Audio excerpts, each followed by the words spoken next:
Hi, it's Joe Morgan with the Tech Leader Spotlight podcast, where we interview tech leaders to learn about their journey and leadership lessons learned along the way.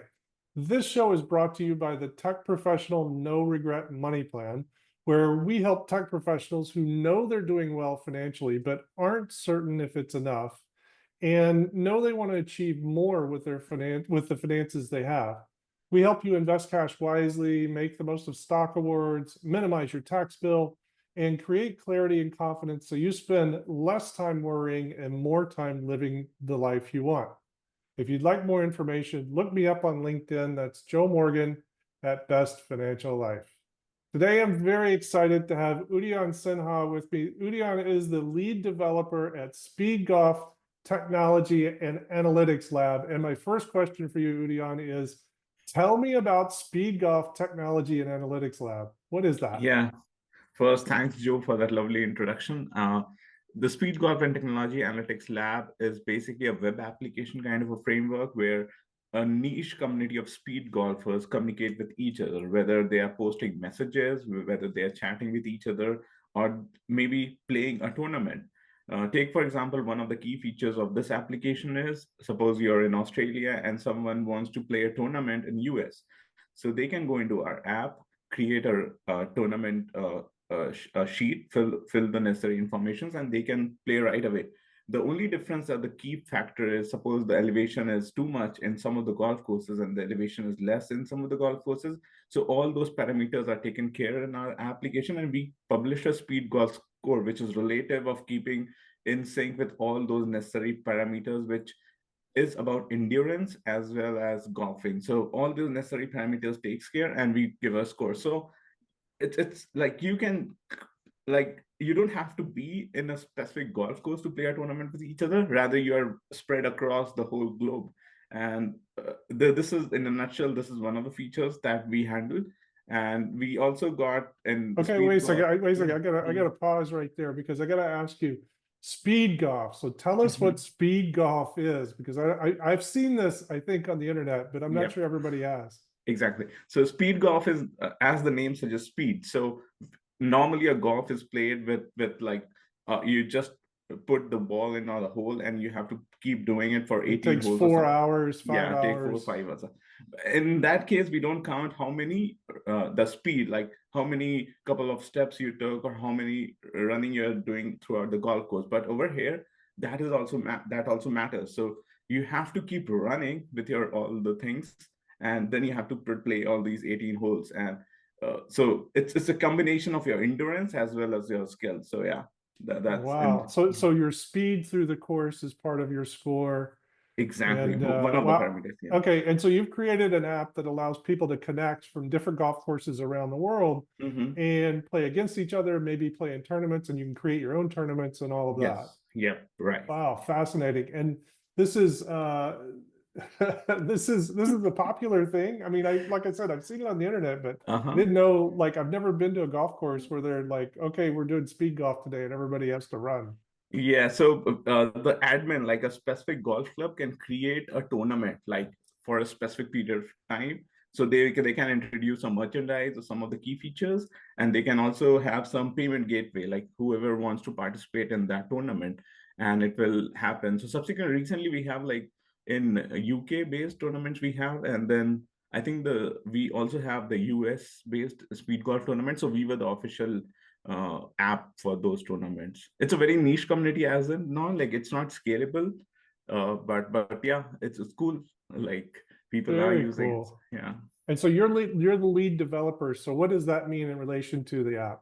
exactly. So I was mainly responsible for building two key features, which is the feed, like you see in the wall of Facebook or something, feed, and the buddy system, like how you send friends buddy request or something. Apart from that, other key features, suppose something like payment integration stuff and other account management or profile management stuff. So I was guiding like 5 6 developers, three on the front end and two on the back end developer team, and we used to do our sprint calls, regular agile team meetings. And then it was a long journey. Like it was like starting with a product design from paper to actually building a live application which is deployed and people are using it. So yeah, started with very small, iteratively, and we keep on building on, and finally we have something working for the people to use it.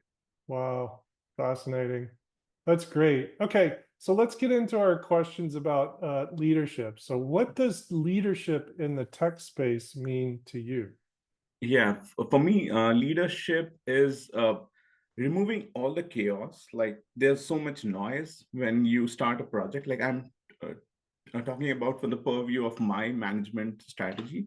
So you have to make sure, like you have to narrow down the focus of your developers, like who are working with you, so that they are not confused or they don't have so many things. Like as we know, like there's so many things, you have to narrow down the focus.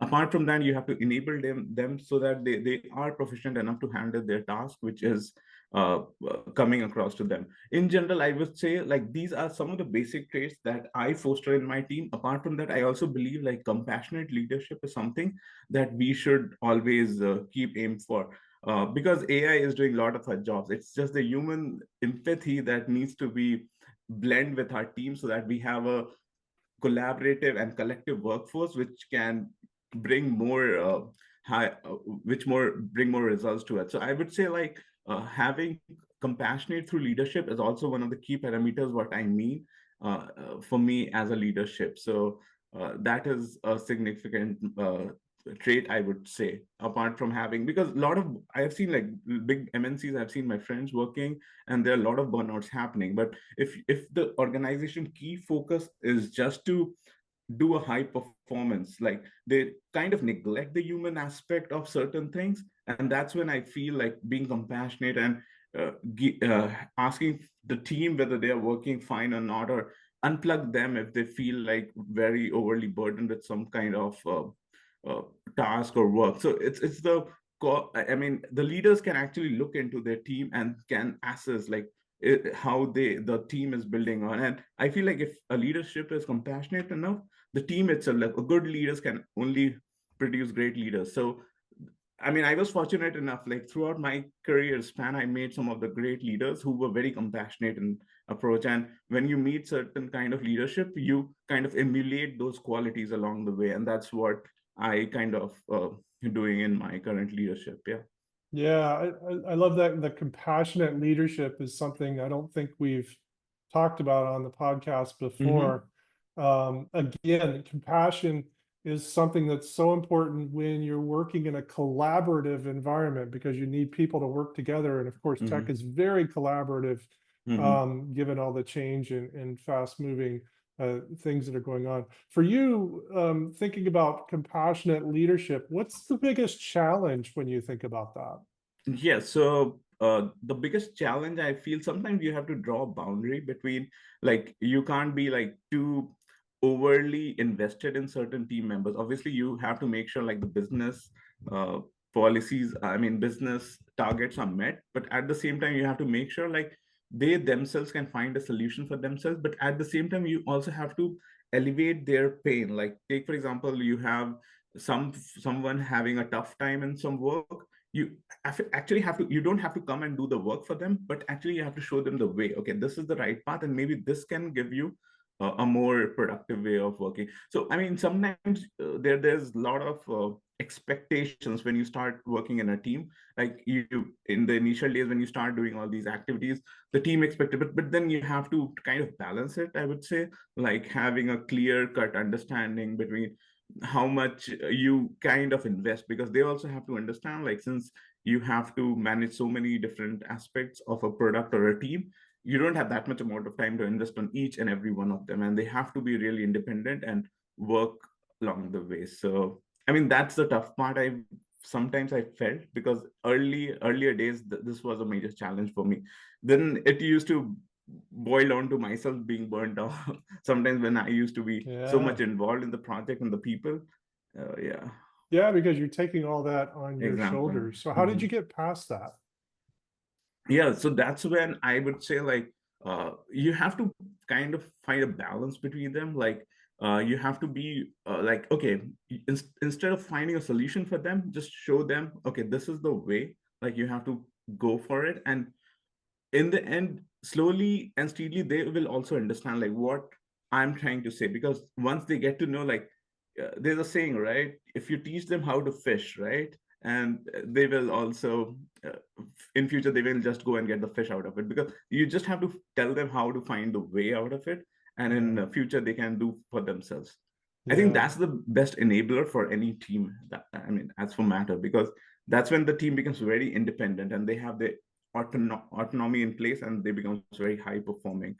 Yeah, Yeah, and then they can grow, and you as a exactly. leader, Mm, are helping them get mm, there. That's great. Well, our second question that we always share on the podcast is a little bit against all of that, and that's but it still takes compassion. Is what happens when there's layoffs, and there are mm, layoffs in the industry these days, and a lot of challenges in the job market, especially. So, what piece of advice would you mhm. give someone who's working today for them to future-proof themselves against layoffs in the future? Yeah, so that's a very nice question, and with the current market trend, the tech stack keeps changing. Like in a month, there's so many things. So the one thing is like adaptability with the current skill set. I would say like having to know AI to do rapid prototyping. Like if you could enable, suppose, take for example, earlier days we have manual cars, right? And now we have like automatic cars and everyone is driving so easily. So the role of a driver remains the same, right? It's become more easier for him now to drive because you don't have to worry about the manual gear changing pattern. Similarly, we can leverage that kind of a mindset with AI instead of working on the like tiny nitty gritty, the syntax or some rudimentary task or repetitive task that we keep on doing. We can leverage AI to be more productive and do something more challenging. So I would say that that's the key factor in today's world. Try to leverage all the available tools we have and try to build on that. And I think like that's because right now AI is almost everywhere, and I see like people who are not learning them will definitely have a tough time, because moving forward, it's penetrating everywhere. So we should learn, adapt, and definitely upskill with the current market trend. Yeah, that's so true. I mean, most people that I talk to are bought into the whole AI thing and are Mm-hmm. using it and trying to figure out the best way to use it. But I know that there are a lot of people that are very resistant Mm, to that because they're very comfortable coding or yeah. doing the things that they've always done. But Mm, just like in any industry at any time, yep. things change and things evolve. Exactly. Take for example the cassette recorder. We hardly now use them, and people are just going Yeah, online and although people listening. are people are going back to vinyl now, so Yeah, that's we'll true. see where that goes. Yeah. Turning to personal financial decisions, so the next question is, what's the most important financial decision you've made in your tech career, whether it's about compensation or negotiation for comp or equity or personal spending, even planning for the future? What's the most important financial decision that you've made? Okay, so I think like back in 2018 or 19, I think where the crypto bubble was all high. So I did take a risk and I invested something on cryptocurrency. And after the pandemic came, it went all time low. Okay.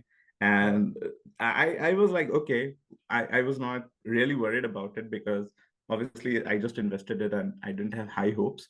But slowly, still, I did see like the market trend, it's going up and the crypto is working like, which was very not performing, but it is performing. So in general, my theory is like you should definitely invest like early in your careers. You should diversify your investments so that you should not keep your eggs in one basket, rather spread across a lot of things. What I feel, because that time stocks and everything was going up. I know in the pandemic it was going down, but slowly as the market recovered, it went up. So you actually profited with that. I would say like early investment plan, because with every time there is some amount of what do you call it, interest that keeps accumulating, right? The earlier you do it, the sooner. So for me, I would say, and even it can proof your layoff in a way. Like take for example, you got laid off and you have 6 months to support your lifestyle, and you have a passive income which is lying. So it can give you a leverage. Like you don't have to be so much worried. Like you just want a job right next month, but you have a 6 months of sufficient time to negotiate and found a better place for you.